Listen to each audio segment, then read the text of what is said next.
There's so much to talk about with you. So I know it's nonstop. All right, so we're officially live. All right. So Jackson, my good friend Jackson, who we met, I don't know if it was a year ago. I don't know if it was a year ago. I honestly don't know, Jackson. Like, was it? It's been within a year, I think. I mean, it's been more than 6 months. I think it's coming up right up on it. I think it is too. Yeah, right on a year. And thanks for joining, right? Like, and we do this to, because you're a sales expert. I don't know what I am yet, but I'll figure it out at some point. But we were just talking beforehand, like, as we always do, is like, oh, we should save that for, going on live, right? We have no agenda. We're going to talk about, obviously, AI agents, and that is an important part of it. And we'll kind of weave in some of the other stuff that is important in terms of, I think, and probably you think, in terms of the best way to use AI agents specific to thought leadership, content, and frankly, even in just the sales automation process, right? Things that can replace. But one of the things we just started talking about offline, I was like, let's just go live, is, your background in recruiting, human capital, let's call it. And that's a big part of the discussion, right? But let's just set it for what you were just started to talk about, and then we can go into the AI part of the business. What may or may not be replaced by human capital. But let's talk about that first. Yeah. So I've been doing. Somebody I had a meeting with last week said it the best, and I thought I'm going to steal it. They asked me how I became a people liaison. I'm like, that sounds fancy, and I'm taking it. People liaison will be the title from now on. But I got into staffing on the light industrial side a little bit over a decade ago. And that's, all your picker packer and your clerical work, and then moved into IT after that. And the game has shifted so much to a different side. And I was just starting to talk about being disenchanted with a specific aspect of it. And the aspect that is disenchanting to me is all on the surface level. So you take kind of the humanity piece out of it, and there's multiple facets you can see that happening. And I think AI is going to play a major role, and is playing a major role in bypassing some of this that I'm about to say, and then also playing into it in another way. So we'll hit on that. But if you're early on in your career, and I'm not saying everybody does this, I'm saying that I did this as a salesperson. As a new salesperson, we all have something called commission eyes, right? So you go into a conversation, and if you are any kind of seasoned, and I'm talking like peppered seasoning, not a lot of seasoning in business, you can see commission eyes in a salesperson's eyes. And that's just, this person doesn't really care about me or my business or who I am or what I do or my experiences or where I'm going. They really want that signature because they're going to get their 6 to 8% commission, and then they're going to be off and running to the next one. So it becomes a numbers game. In the numbers game, at the beginning of it, you quickly realize that there's no end game there. You're just throwing spaghetti against the wall. Every now and then you get lucky and something will stick, but eventually that thing's going to rot. And you can't eat off of that for any longer period of time than what you have it for. I'm going to be heavy on the metaphor and analogies here on this. Food, sports, just get prepared for it. But I still think today, like 10 years later, we still see a lot of that. Like for me, that's changed to the point of that's the piece that I am so distancing myself from, and I think I have been. Where I'm not. Would you almost liken that to, like, because we have this conversation a lot with different prospects. Would you liken what you just described to being transactional versus being relationship driven? Yeah, Terrence, you're so much more professional than I am. But the transactional is 100% the way to put it. I put it's one of those where you have the hunter mentality. You get to hear this a lot in sales interviews across the board. Are you a hunter? Are you hungry to go out and eat what you kill? And then the transition, the one on one side, you have what you're talking about, which is the transitional aspect of it, which is like, I'm going to hunt, I'm going to kill it, I'm going to eat it, and that's my only meal for that day. And then I'm going to go and do it again the next day. I'm going to do it the next day. Whereas the relationship piece of it is this share mentality, this give mentality. I think one is take, I think one is give, transactional and relational. And the take is, I'm going to take it for what it is right now, and I'm probably going to leave some there. I'm not going to deep dive into what this relationship could be or what this person could be working on, what really benefits them. I'm more interested in what benefits me. And on the flip side, the relational side it's all give mentality. I really want to, I'm going to give you a specific example. I really want to provide a service to you. I don't know what that service is yet. I need to get to know you. I want you to get to know me. This is a trust relationship that we need to build. And you kind of get this, this little, okay, the shoulders relax a little bit. Oh man, this guy's not out to just, pick my pockets here. It's okay. Let's have a little conversation. The example I'll use is what I posted this to LinkedIn this morning, which was, I haven't seen it yet. So normally your stuff comes up for me pretty quick too. Well, I'm going to pretend my feelings aren't hurt, but we'll move on. Don't blame me, blame the algorithm. Hey, big brother. Hey man, we're not blaming the algorithm at all. Love you, algorithm. Keep pushing my stuff out. No, so I posted this, and this is something that I've been doing, and I've been tracking it. So the last 2 days, I sent out 75 voice notes to new connections. First 75 voice notes. 75. And so for those who don't know, the only way that you can send a voice note is A, via mobile, but also B, they have to be a first connection. You cannot send a voice note to a second connection. So what I'll do, and if you're not doing this, do it, please, is as soon as they connect with me, I've already looked at their profile before because I'm not just blindly sending out connection requests. I know something about them, but I'll send a voice note and I'll say exactly the kind of message I sent. Terrence, I really, really want to take just a quick moment, give you a really genuine, appreciative note on connecting with me. I don't take it lightly. I see you're doing some really intriguing, interesting stuff over there at Founders in the Funnel. I would love to pick your brain about it. I'm very selfish in the way that I want to learn, but hopefully there's something I can do for you at some point, whether it's just bouncing ideas off each other, just picking each other's brains in general. Love to have a chat with you. Hope you have an amazing day. That's it. Just something along those lines. I'm not asking for business. I'm not asking for anything like that. I would love, and it's true, I want to chat. That's part of this. The stats here, 75 of them in the last 2 days, 34 responses out of the 75. 20, I'm not good at math, but that's almost 50%. 45.33%. I'm acting like I didn't do that on my calculator when I was actually looking at the stats. But we'll digress.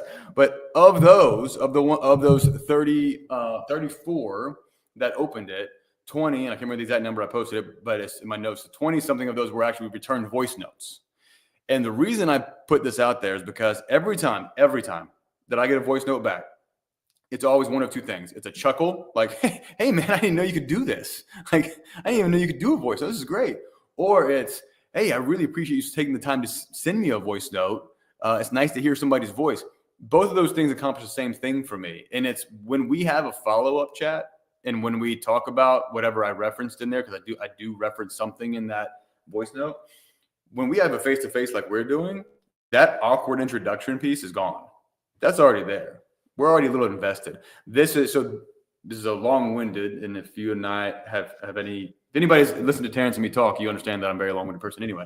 But the point of it is, going back to your original question, is that is relational to me.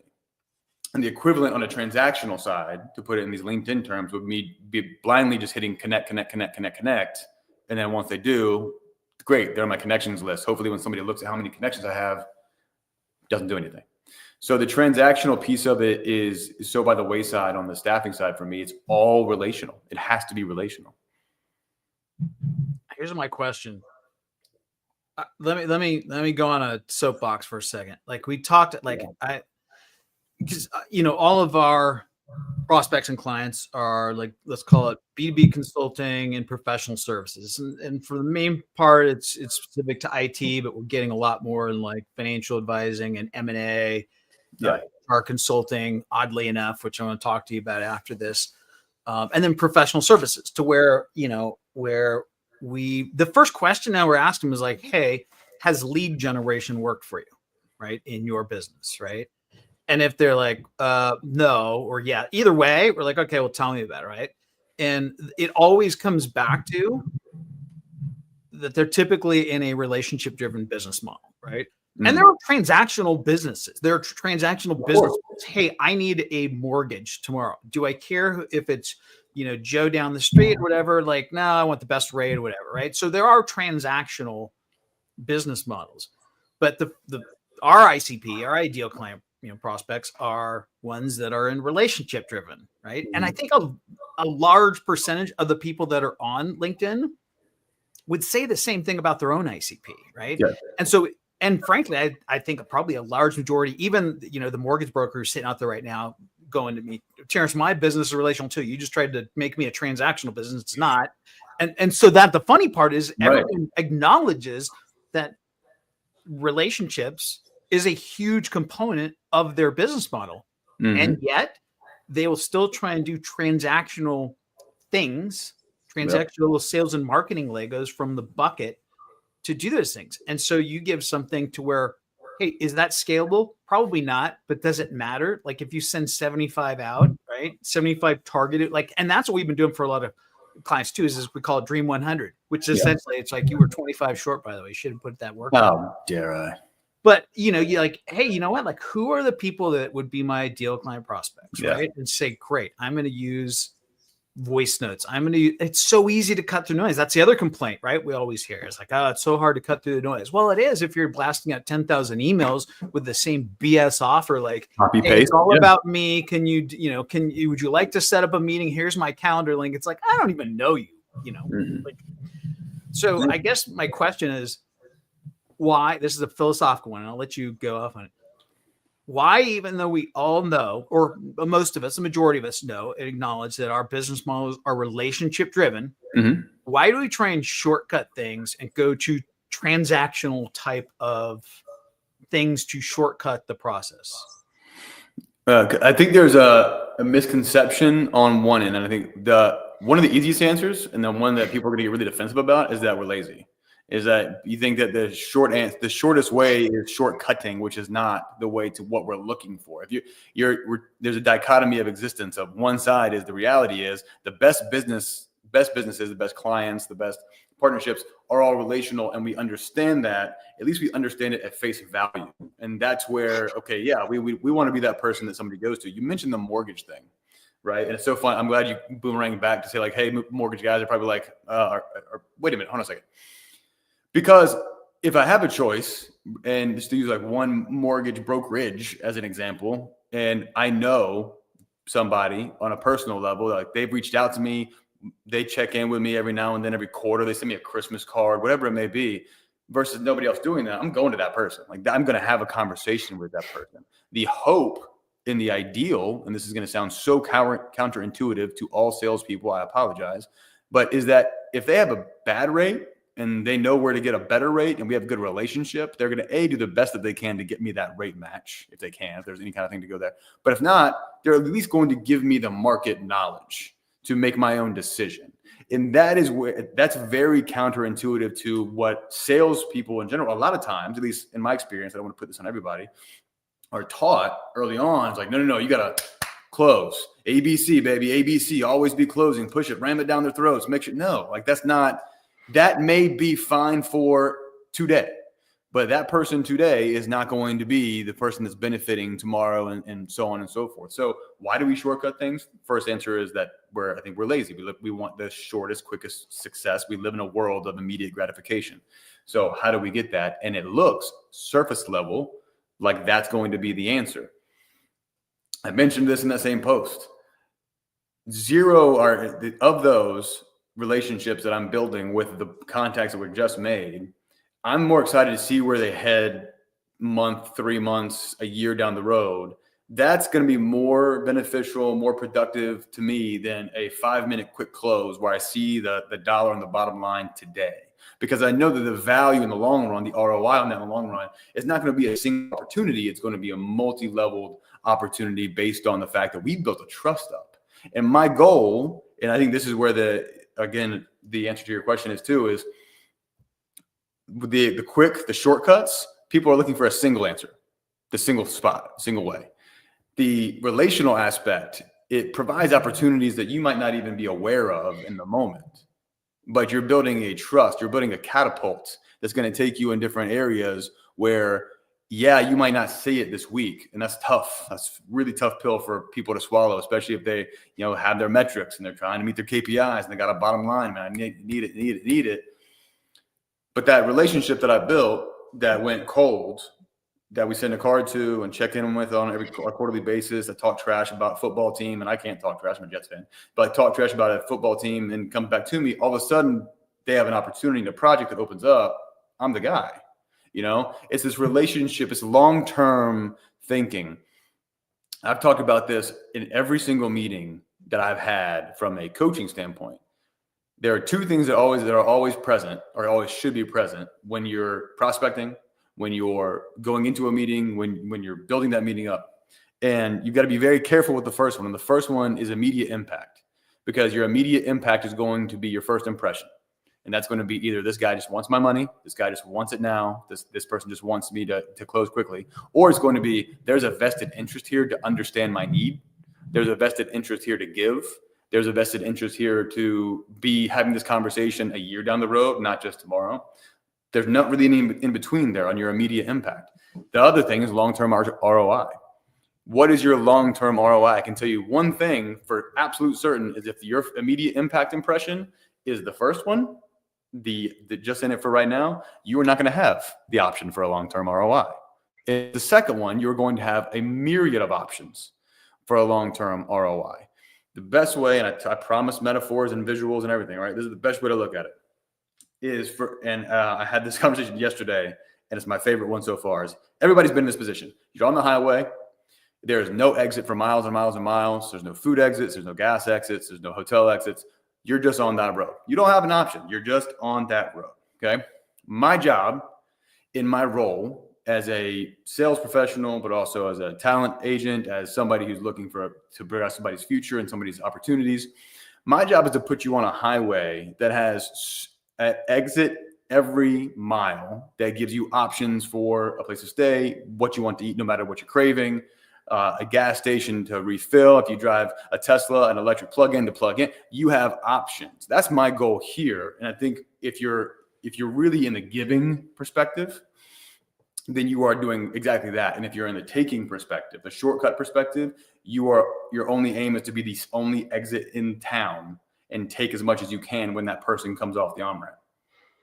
I think I'm going to take this last 4 minutes and I am going to send it to one of my clients who we had this conversation with yesterday. And just from a standpoint of I think just a lot of times we just need to reframe things on our own head. And you mentioned kind of the long-term ROI versus the transactional metrics that we judge ourselves by. And that just that inner wrestling that we have, right? They're a $20 million consulting firm. They have a board of directors and they go through that, right? All acknowledge that the relationship side and the long-term ROI is what's important, but it's you're still trapped a lot of times with the business functions of tracking metrics and transactional type of things. And it's just this, devil on one side, angel on the other thing that is like a push and pull. But I literally am going to take that and I think I'm sending it over to him. All right, let's switch this over to, I want to talk, we're obviously going to talk about AI agents, things you're doing, things we're doing, but I want to talk about it too, if in relation to HR capital and more importantly, you're having a lot of conversation with founders as we do too. Yeah. So maybe start off with some of the things they're looking at, their concerns when it comes to capital, human capital, and maybe see if we got a good topic there to talk about before we get into specifics of what we're doing. From the AI perspective, mm-hmm. You talk about AI specifically. Yeah. So the conversations that I'm having are not all, but mostly based around as it pertains to the evolution of technological advancement and how we're going to propel, the human capital piece of the business. And so how does it not take away from what in the past might have been something along the lines of, hey, this uses a step metric. So if you have 10 steps in your internal business organization when it comes to human capital. So when it comes to getting to know somebody, onboarding somebody, training somebody, having the output, the productivity, everything that comes along with it. Those first 3 or 4 steps of the process are really the get to know you process. And in the past, and I've asked this bluntly to founders because I think it's really important that we get this right moving forward. And I think we're also very much in the don't know quite how to utilize it yet phase. Mm-hmm. That's where you find out things like communication styles. It's where you find out things like feedback opportunity. It's where you find structural integrity of how this person operates on a day-to-day basis, the hierarchy of allocation for your job responsibilities, how you're going to career or map your career and what those steps look like. There's a lot of these intangible things that go into those first few pieces. And that is part of the finding the right person job, right? From an internal perspective. If I'm hiring somebody, if I'm promoting somebody, if I'm training somebody, it all lends itself to the overall proficiency of the overall organization. Everybody gets that. But now we are at a point where we're utilizing and relying on technology to bypass a third of that first piece of the process. So you're going to do all the sifting for me. You're going to allocate, hey, these are my top 3 things that I need. These are the top 3 things I'm identifying from a perspective on both sides. So on one side, I'm searching for a job opportunity, at least in my world, or on the other side, I'm looking to hire the right people or promote the right people or train the right people. So I'm looking at both sides of the things, and I'm trying to shortcut, going back to what we talked about earlier, getting to the position of, okay, I know these 3 people that this technology has sifted for me, and vice versa. Like they've identified us potentially, if I'm a candidate as a company that I would want to go to based on whatever I'm putting in the system.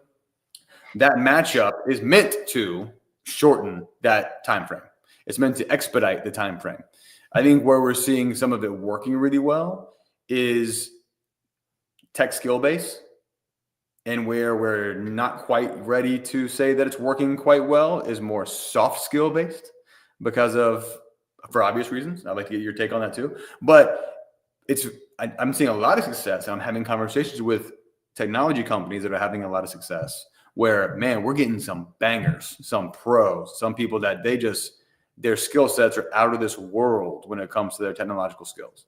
Or our training, people don't talk about that kind of enough right now. Our training has changed completely from a technological perspective. That's what I think the benefit is right now. There's the conversations I'm having is, hey, we're utilizing every tool. The struggle, I don't want to say struggle, but the challenge almost is, which tools do we use? Which tools work the best, right? I mean, where are we going? How are we going to utilize? Are we going to implement? Are we going to try all of them? It's a very legitimate question, but I had a funny question from it was CTO last week that said, one of the questions we ask all the time is, hey, can anybody develop the technology to decide what technology we want to use? Let me jump on that, because that was one of the things I want to talk about in terms of just like getting people to use the tools. And let's just call it just the basic elements, right? So like everyone knows ChatGPT, right? There's Claude. There is Perplexity. There's Gemini. I know I'm probably forgetting. There's DeepSeek, which is the new one that made waves because it's a Chinese-based one. So, and I've tried to use all of them. And what's interesting, to your point, we were like all in on Claude. I still really like Claude, and especially when it came to copywriting stuff. Well, recently, Claude's been giving us some hiccups. They've been like shortcutting. You can start a chat and basically keep feeding it information and keep going. Well, it would cut you off and say, hey, you got to start a new chat. And it was like, wait a second. And then, my co-founder yesterday, Luke, was like, hey, you know what? Like, I know we've been all in on Claude with copywriting lately for probably the last 2 months, but like, he's like, I'm using ChatGPT again, and it's giving me better output. And so to your point, like, I think that's part of it is the tools are changing so fast, exponentially fast. So you have to keep experimenting with all of them just to find out, right? I mean, like even Gemini, like no offense on Google, and we use Google in a lot of our stuff. I got to be careful the word I use. I've used it internally and said it's trash. This is not very good.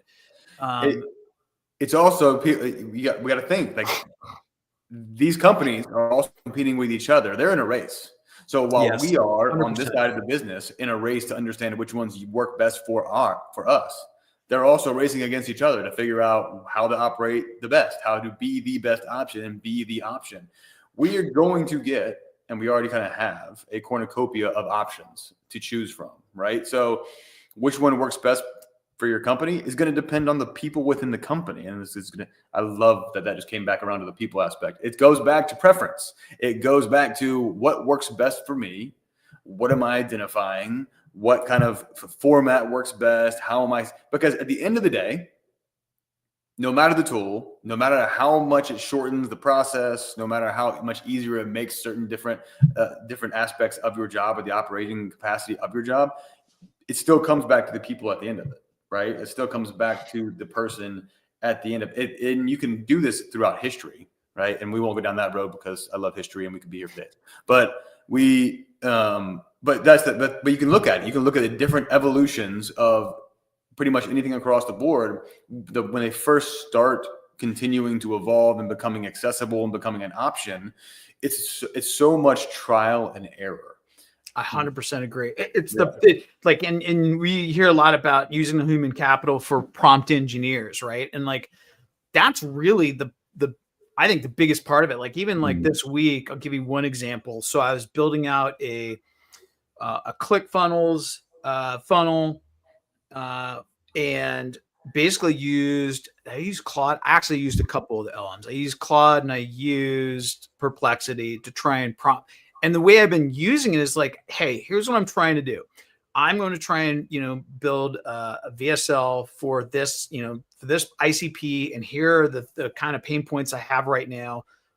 Ask me a bunch of questions that you would need to help me get from this point to the point where I have a complete idea of who I'm, right. And then, it was a series of back and forth. Right. And I got to the end of it and I was like, this is like prompt engineering. This is what we're talking about, right? Which is like and the human part, you're not going to be able to get it. It's not like that first question I asked. The response back from both Perplexity and from Claude was like nails. It was like, it was really good at asking me the questions back again. And all I kept thinking in that process is like, oh, this is making me way more powerful as a human prompt engineer.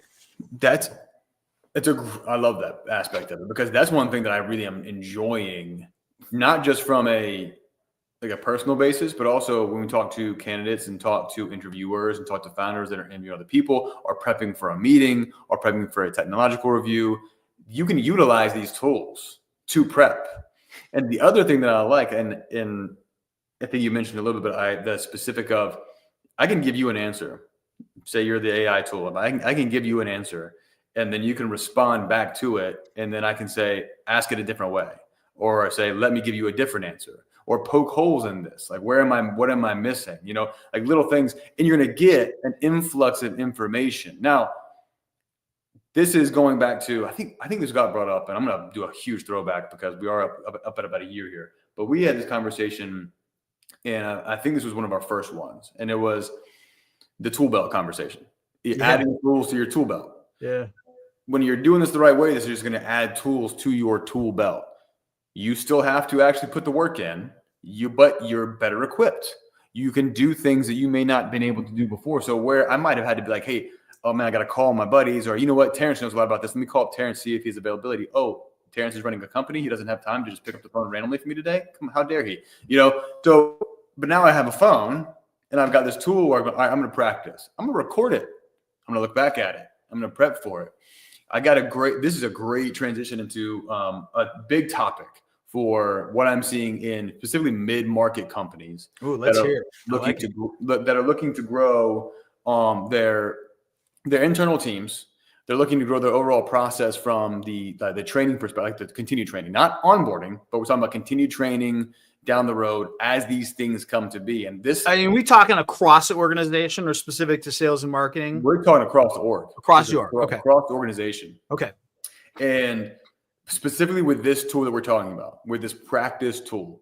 Okay. And they're using it for, again, presentation prep. They're using it for meeting prep. They're using it for continued education prep.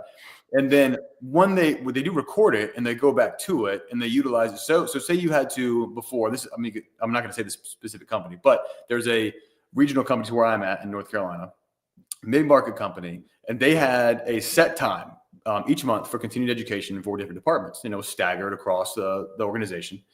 And it's pretty natural. But what they found was the time that it took to do a learn, do, teach method and actually implement the things that they were implementing from an operational perspective to where they actually saw the ROI, the benefit of it, was there was a large lag time that came behind it.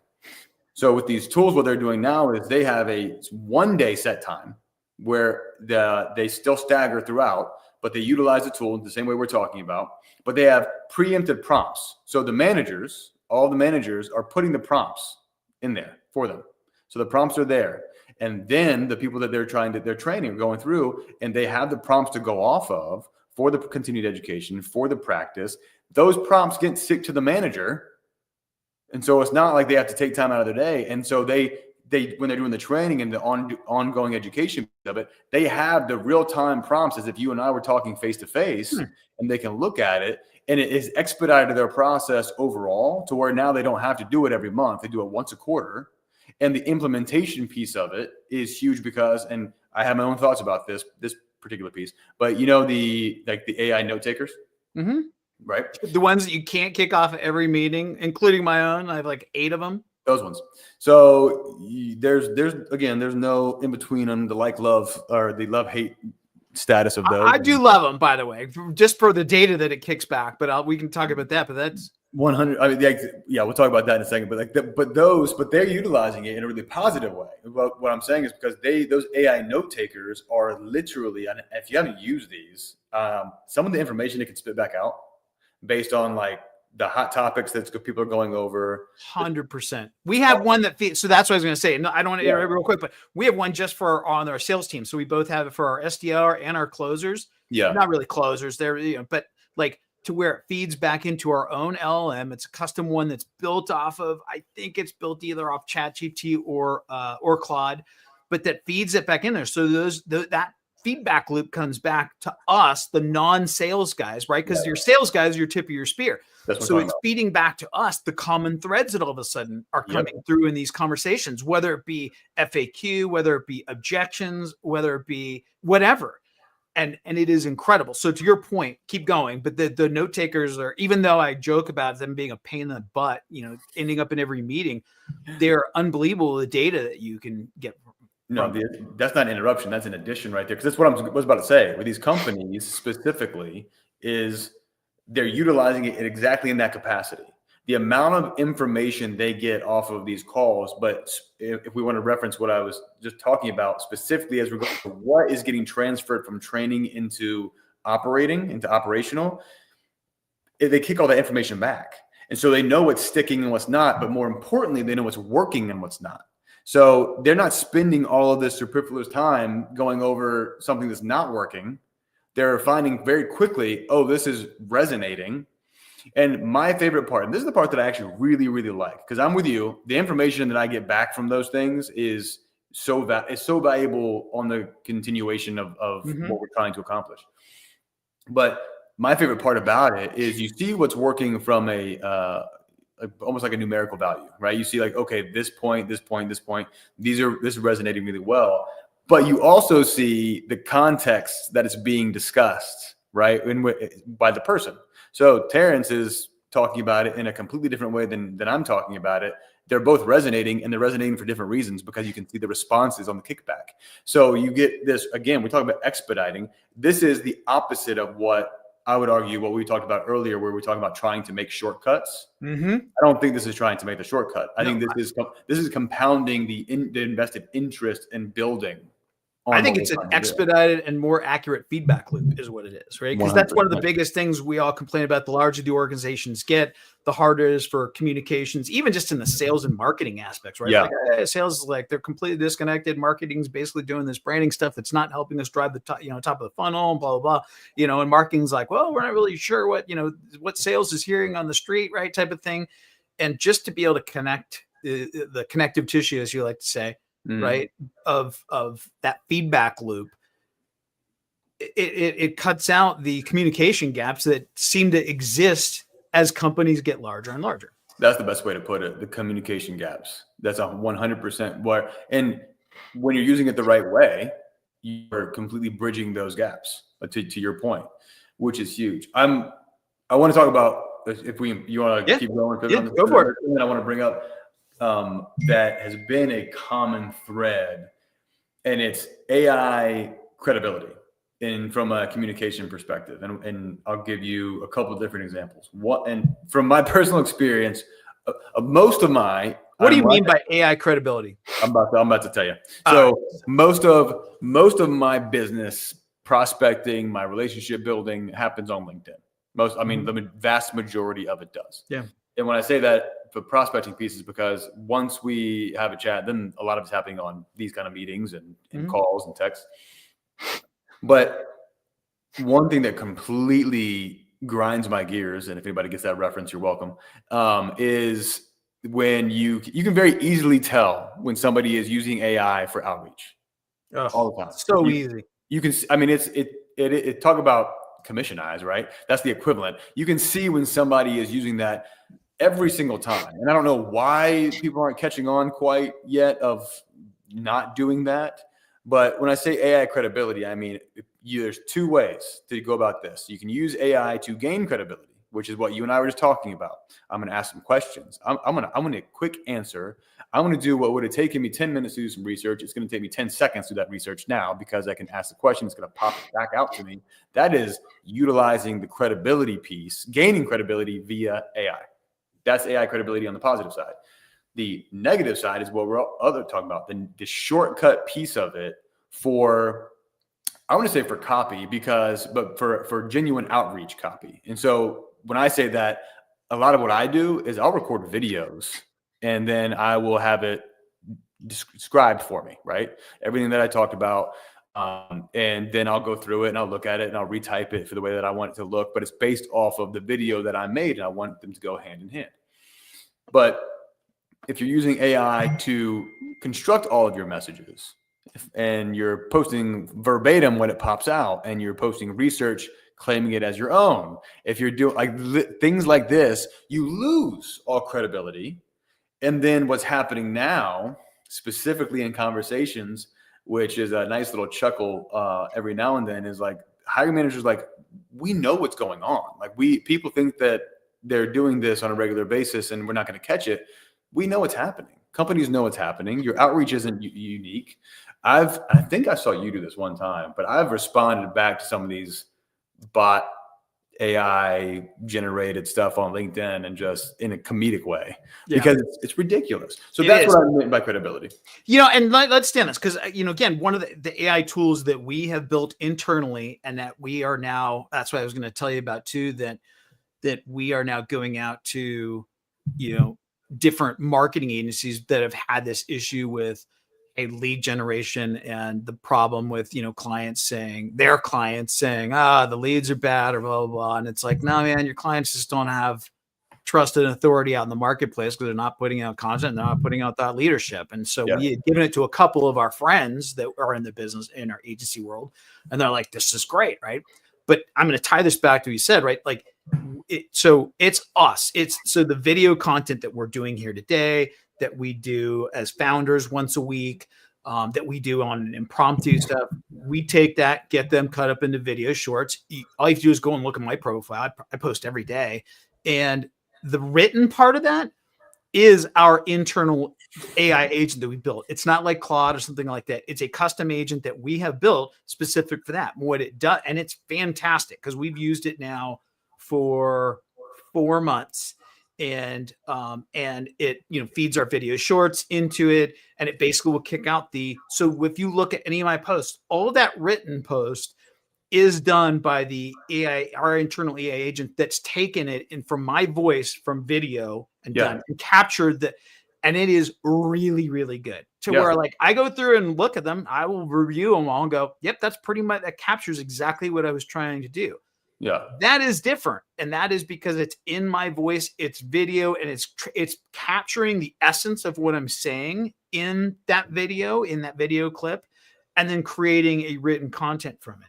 Where you're using it incorrectly is if you're like, hey, make LinkedIn posts for me that talk about X, Y, and Z pain point that my clients or my prospects are going through, and write some insightful posts that's going to get me X number of, impressions, that sort of crap. Right. Yep. Along with, doing and I know that there's tools that people use for the wrong reasons, like to just basically comment on influencers. And I'm not by no means an influencer. There are guys out there, but you see it, like you'll see those automated, comments, and it's like, this is not doing you any good. Like there are absolute ways to use these AI tools to take away from your credibility and authenticity. And that's one of them. But there are ways, like, again, there's just one example I gave you of the way that we're using it.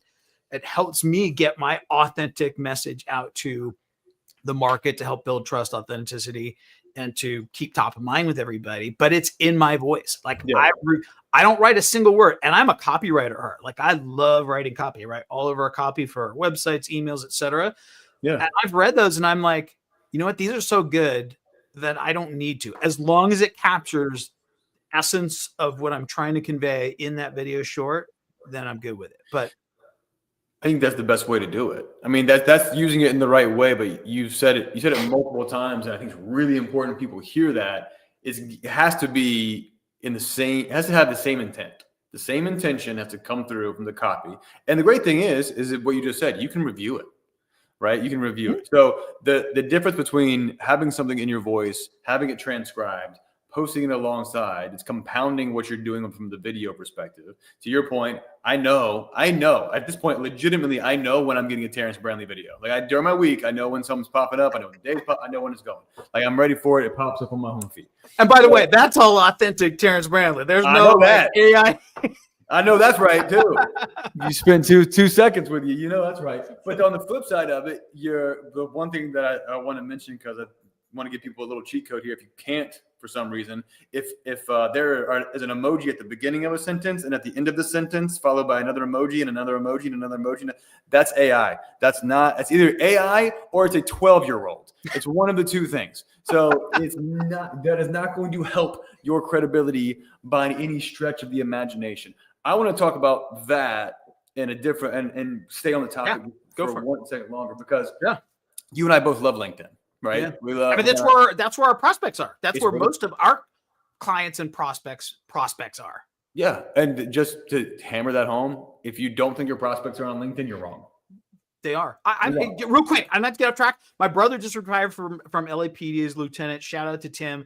Nice. And back in the day when I had some background in law enforcement would never be on social media. Like it was like shunned. And I watched him make that post, and there must have been like 40 responses, all from law enforcement individuals. And I remember thinking to myself, man, that is crazy. Back 10 years ago, law enforcement would have never been on there, let alone responding to things. So everyone's prospects are on LinkedIn. I love this, because everyone's prospects are on LinkedIn. And here's the other thing about it. We talk about authentic voice and how to utilize this when you're doing your posts and you're doing your outreach, and you can automate it. You and I have talked about this ad nauseum, where you spend an hour Sunday night, hour and a half, 2 hours recording video, chop it up, and you've got a month's worth of videos. Yes. I mean, you can just make it work. Yeah. So there's so much opportunity for content. The crux of that being genuine, authentic content, right? Where it's not just content for content's sake. You got to say something that moves. And you've heard me say this a bunch of times, so feel free to eye roll, but you have to make your dribble take you somewhere, right? You've got to go somewhere with the content you're putting out there. But the other piece about your ICPs being out there, your prospects, perfect example. Last week, you see for everybody, like if I make a post, Terrence Brantley is going to see how many likes I get, how many insightful emojis I get, how many thumbs up or whatever it might be. See the comments, the back and forth in the comments. Say I've got like 12 likes and 5 comments. Okay. You see that. What you don't see, and only I can see, is how many impressions that I got on that content. So what may have 12 likes and 5 comments, you're like, say that's nice little thing. That might have 10,000 impressions in the same time frame. Dude.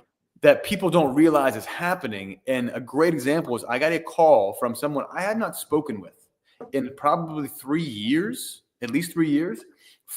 Picked up the phone, had his number still on my phone. Like, hey, man, it's been forever. First thing he says, hey, dude, I just saw something you posted on LinkedIn. He didn't comment on it. He didn't like it. He didn't do it. And first thing I told him was, why didn't you comment on it? Because I was in a joking way, but also like, hey, man, you're on there. Interact, get out there, do it. But the purpose is your ICP, your prospects, they're seeing your stuff. Jackson, this happens. This comes up all the time. And I tell prospects, there's part of it that is like this blind faith gray funnel. It's like this gray funnel that exists. Yeah. And to your point, I'm going to tell you, some of the best performing posts that myself and my co-founders had, and I've had the best I've had is one that did like 220,000 impressions. Yeah. And it probably had 29 likes and maybe 1 or 2 comments. My co-founder, Luke, had one that had over 500,000 impressions.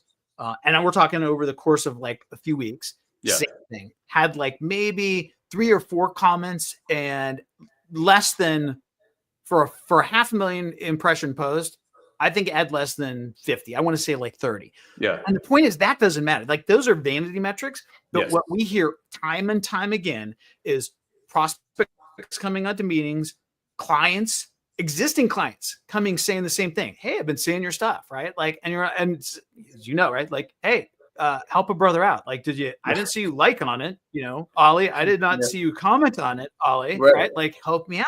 The point being is that like it's serving its purpose. Those impressions are getting you and your message out in front of your ICP. And especially if you do it consistently over time, right? I know you and I talked about months ago, right? Yeah.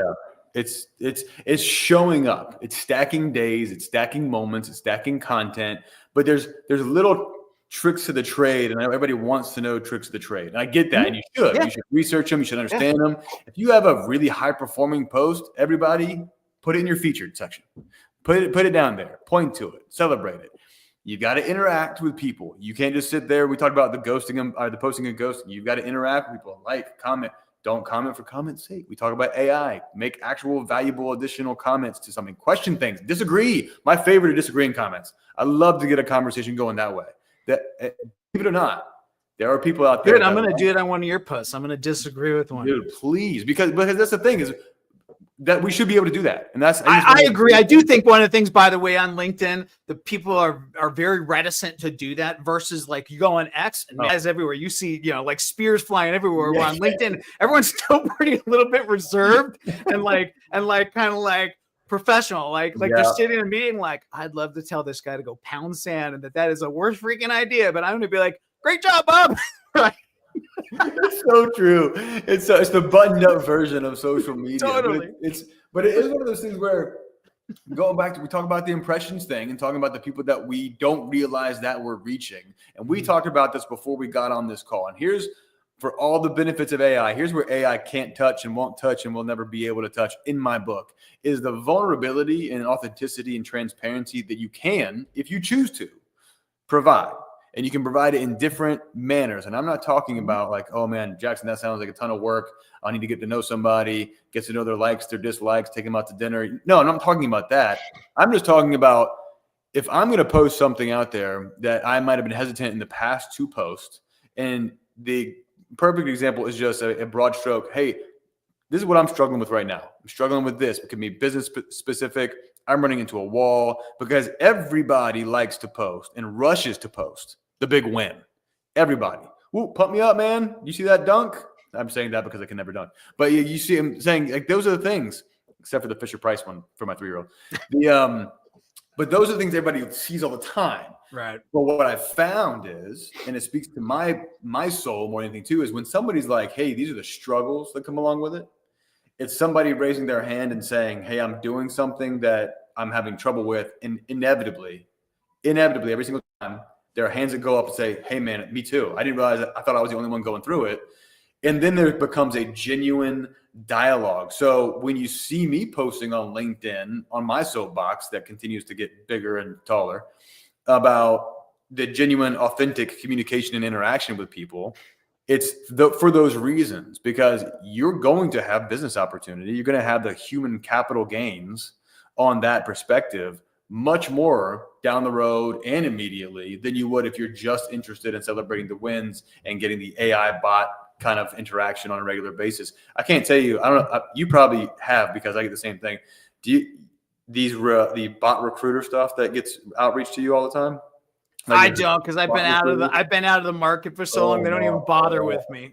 I'm no, it's for agencies. Like, hey, well, you want to use these recruiters for your agent? I'm like, no, this is nonstop. It's the same people every time.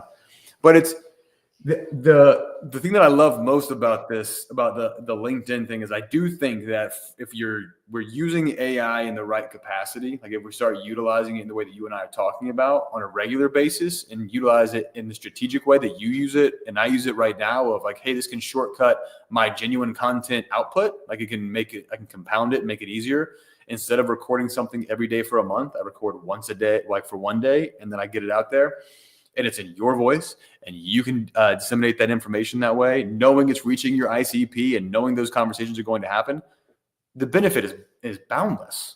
I think there's a combination of both. I agree with you 100%. And I even think the way that you're doing, there's nothing wrong with that, by the way, in terms of like we do this with, with clients. Like, hey, pick your dream 100. Like, who are your dream 100, ideal client prospects, right? Because we get like, consulting firms are like, we want a, enterprise, we want a logo. Okay, great. Like, and like, well, there's no way you can get anything from C-level. We can, but like, let's like put together, like, let's what they look like. Cause the Fortune 500, right, is an enterprise covers a lot of different industries. What industry? Oh, healthcare. Okay, great. Now we're narrowing it down, right? And to say, okay, who are the 100 people that are most influential? Is it really a CEO? I mean, is it? Well, no, not really. It's probably more of like, a CTO or CIO. Okay, like let's talk through that, right? And then eventually it's like, it's the CIO of large, IT, payer insurance companies. Okay, now we're getting somewhere. So let's go out and find 100 of those people, which by the way, that same example we've done with a client, right? And we've done that over the course of a year, and go after those 100 CIOs, right? Yeah. Give value, do personal. Hey, John, thanks for being a part of my, network. We're in healthcare, obviously. And it's real important to me. Like if there's anything I can do, right? Like sometimes we'll have podcasts or I put together a roundtable for 10 CIOs from healthcare and pull them in. Like if you'd ever like to be a part of that, but right. Like, but the point being is that what you're doing is not scalable, but it doesn't need to be scalable, right? Right. Where when I looking and saying what we've built that AI agent in order for us to get our voice one to many out, right? So I record, 1 or 2 podcast sessions a week and get a month's worth of content that gets posted to LinkedIn that's in my voice, right? Those are 2 different things, right? It's like certain things don't need to be scalable and passed over to an agent. And there's certain things that can help leverage you, right? Leverage your voice, your ability to go out and do the things you need to do. But 100%. Well, I think the things that aren't scalable, there you find things that are scalable within those things a lot of times, right? And but to your point, I love that example that you did for a client, because there are always ways in. The difference goes back to the original question we had about shortcutting and not shortcutting is, are you willing to actually put in the work to find the person? Because the other thing is this: if you're going after C-suite the entire time, for example, guess who's not picking up the phone at the first cold call they get in the morning? Yeah, you've got to do some work here. There's got to be value. It's got to be value driven in what you provide. And I've had a couple interesting conversations, not too many, but a couple of ones where the AI topic specifically has been brought up in those conversations, because they're getting bombarded on a regular basis from all of that, from every single angle. We're utilizing it, hopefully in a positive capacity.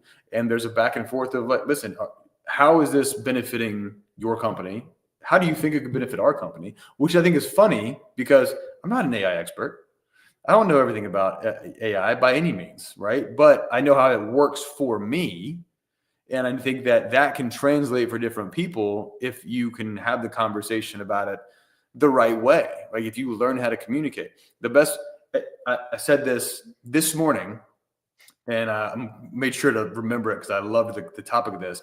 You can be the most skilled. You can be the most knowledgeable. You can be the smartest person in the room. You can have the most accolades, the most awards. There's nobody that can touch you on certifications. You can know everything under the sun. If you do not know how to network and communicate, nobody's going to know and nobody's going to care.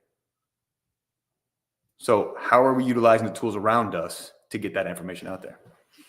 I think you just hit it. Like that literally is what we talk about with prospects all the time. And our prospects are probably very similar to us and very similar to everyone's ICP, right? It's like, hey, we're relationship driven. I've grown my business by network leads, referrals, word of mouth, all those things, right? You are your network, right? We've always heard that, right? Yeah. But being able to use these tools work, perfect examples, right? Like I think the first outreach I had to was for you to come on a podcast, right? Because I was like, hey, you fit the profile of one of our prospects, right? Yeah. And therefore it got us into a discussion, right? We like hit it off. We did a podcast together.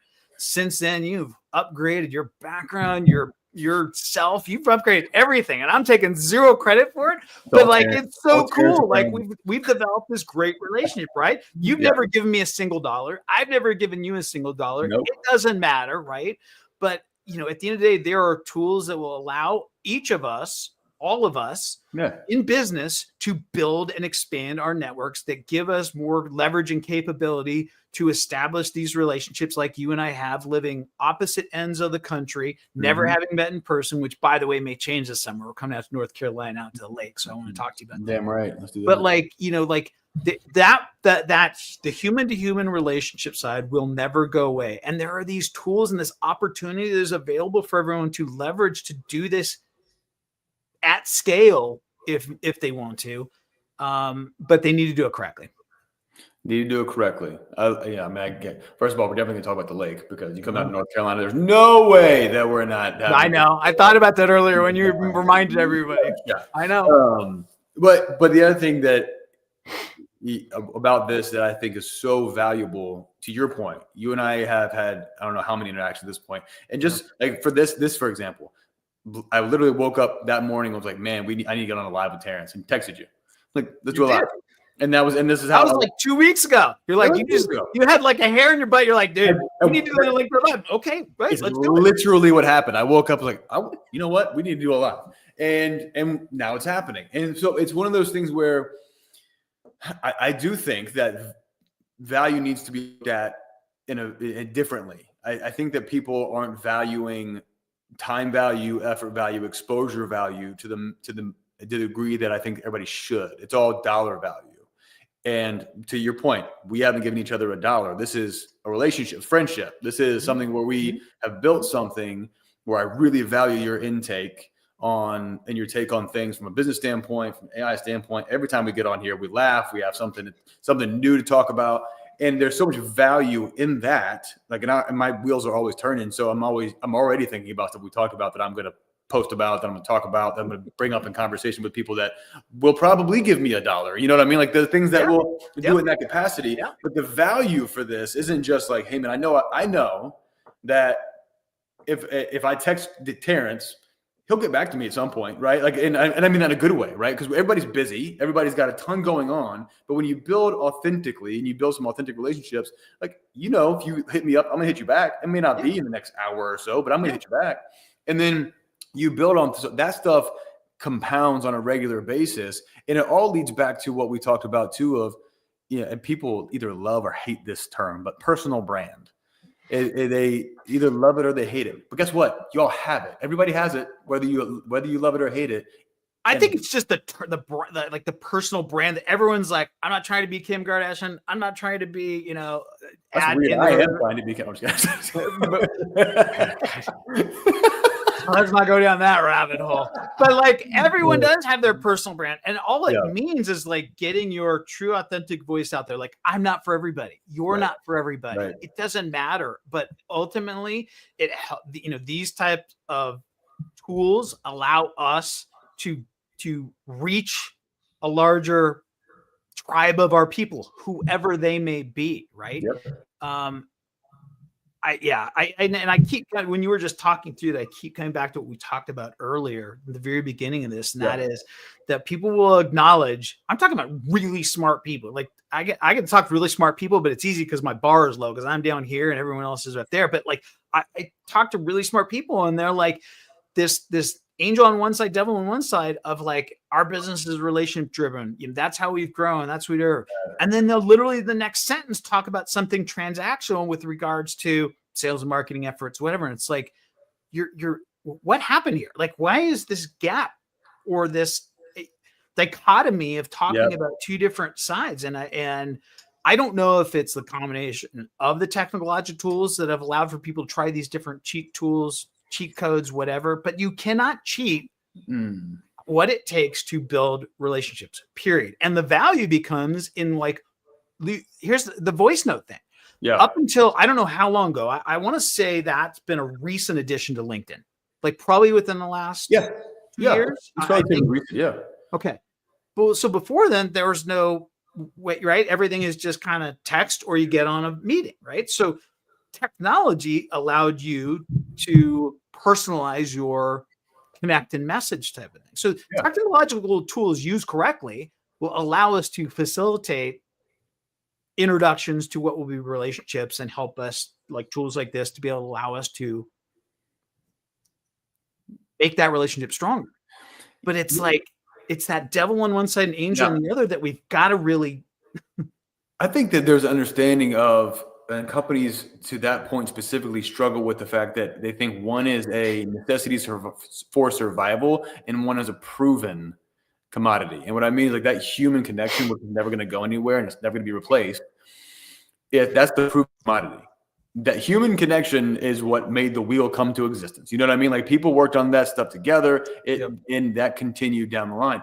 That's not going anywhere, and it's proven. On the flip side of that, it can be viewed. I'm not saying that everybody does, but it can be viewed as, oh, I need to buy into this necessity that everybody's telling me that I need, and they're not quite sure how to utilize it yet. And it becomes a transactional thought of, if I don't do this, then I'm not going to get to what I know works. I feel like I'm going to be left behind in that capacity. But let me tell you the trick for me on the voice thing that I think answers a little bit of that question to, hey, if people just take the time to try out in one instance while maintaining the human connection piece, because I think you can do that. I really do. I think that you can try to utilize, as we're talking about, utilize these AI tools while maintaining the humanity. That's the best combination. But again, people are butting up against their own heads here.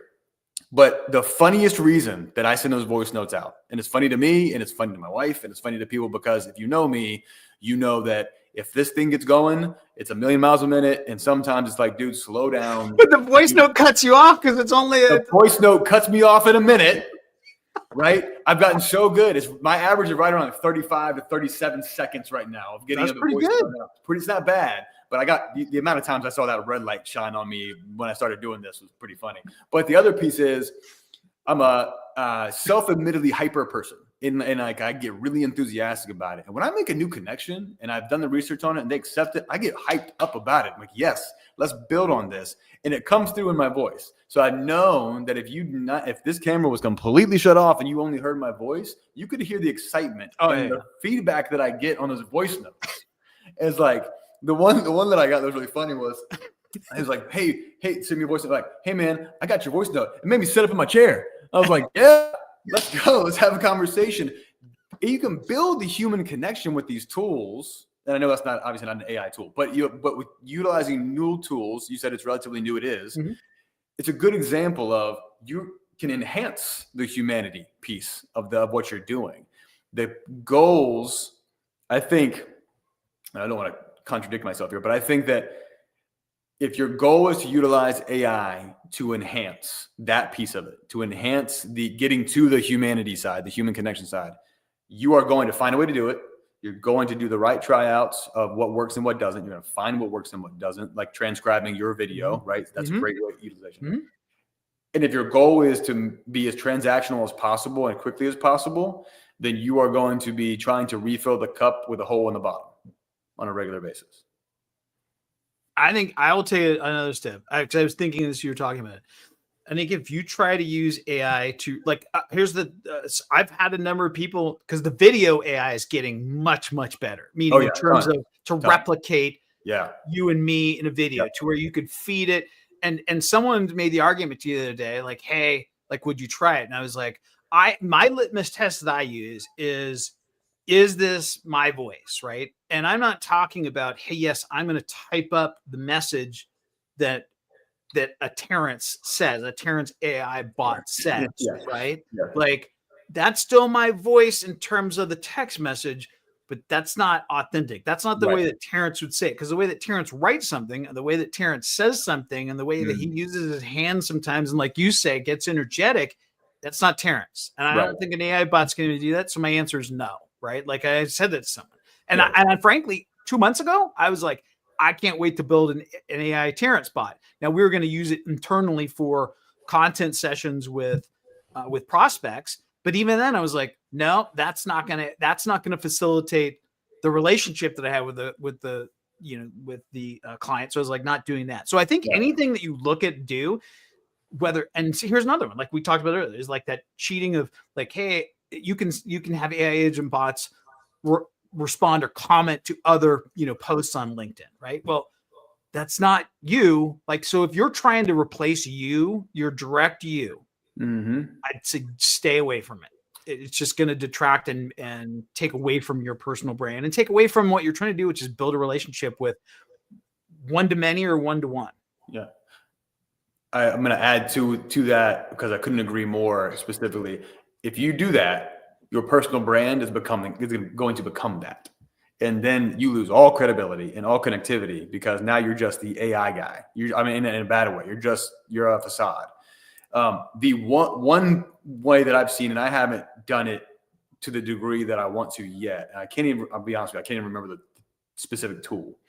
But one thing that I do really like for video specifics, and I think people can utilize it really well. Like I know when I go in and I edit a video that I've done, if I stumble over a word or two, or if I jumble words or because I'm speaking too quickly and it doesn't sound very good, if I go into the text and I delete it, then it will cut it out of the video and the video will still continue on. And it looks like I didn't stumble over my words at all. You can see the edit. The one that I haven't used yet is the one where you can delete the words, type in a new word, and it'll make you look like you said that word. That's what I'm talking about. That one, it freaks me out a little bit.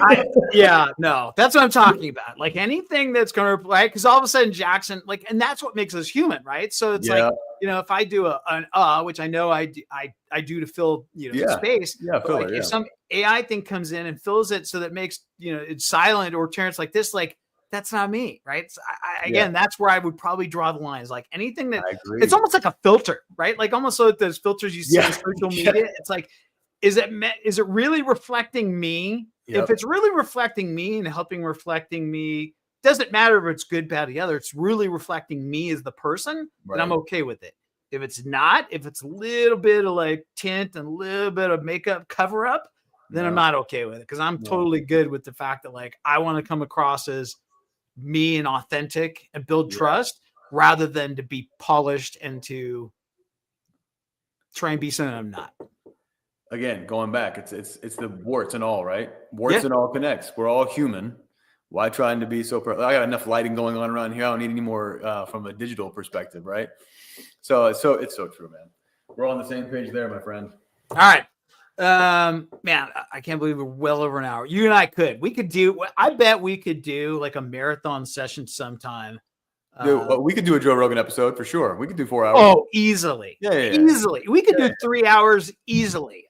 Frankly, like, look at today. We haven't caught up in probably, I don't know, a month and a half, I think. Maybe, about a month and a half.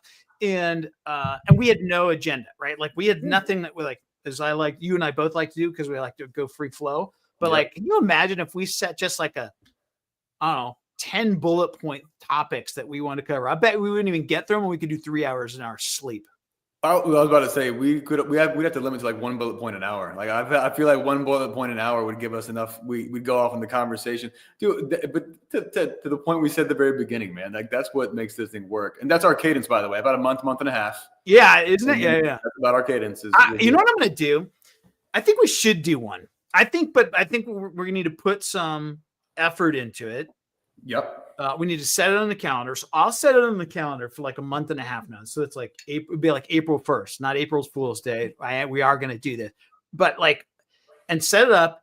And then let's each of us, you come up with 5 topics that you want to talk about. I'll come up with 5 that I want to talk about. Yep. And then we'll do like, look, this is well over an hour. We can do like a 2-hour one.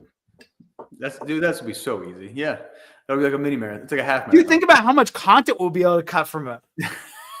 It's going to be. We'll have to allot ourselves time. We'll be like, listen, I need to get as much. We need like almost like our Senate and our House does, right? Like, gentlemen, on your time is expired. It's now.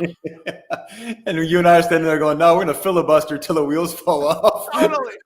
Totally. That's exactly my God, man. I love you to death, man. Oh, same, brother. All right. Thanks for coming, everybody. Thanks for joining me. Hang tight, Jackson. I'll end this for everybody else, and then we'll chat. Oh man.